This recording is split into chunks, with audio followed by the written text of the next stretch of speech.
So for my ethnographic interview, I got to do something that was a little close to home and personal. I interviewed a couple people from a small island of the Bahamas called Eleuthera.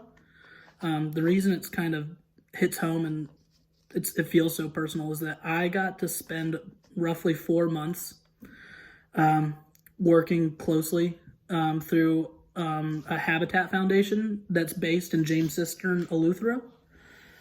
So kind of seeing some familiar faces and getting to talk to some people I haven't talked to in a long time was emotional. So a basis for who the Eleutheran people are, I would classify them as poor. They don't have a lot of the resources we have here in America, but you never see it on their face that they didn't have much. The men jump from island to island, looking for work, whether that be in construction, working in resorts, really anything they can get their hands on to bring home money to support their families. There isn't a lot of infrastructure on the island of Eleuthera.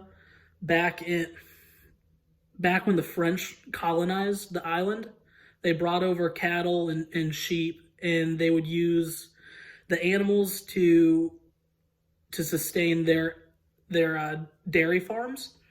But back when the Bahamas became independent, everything kind of got flushed out, leaving them with no infrastructure. So they kind of had to fend for themselves. So I'd call the Eleutherans very resilient.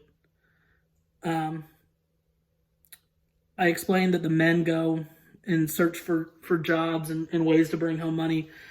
While they're doing that, the women are the spiritual rock of the family. They work tirelessly in the two churches that are actually on the island.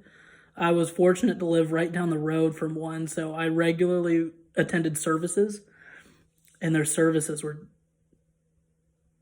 something I've never experienced before. Prayers that would last hours, songs that spoke to me. It's just something I'm never going to forget. So getting to see Pauline Bethel and Smokey, who helped lead work sites for youth groups that would come in and do short-term home remodels on the island, was kind of what I needed to get through the end of the semester.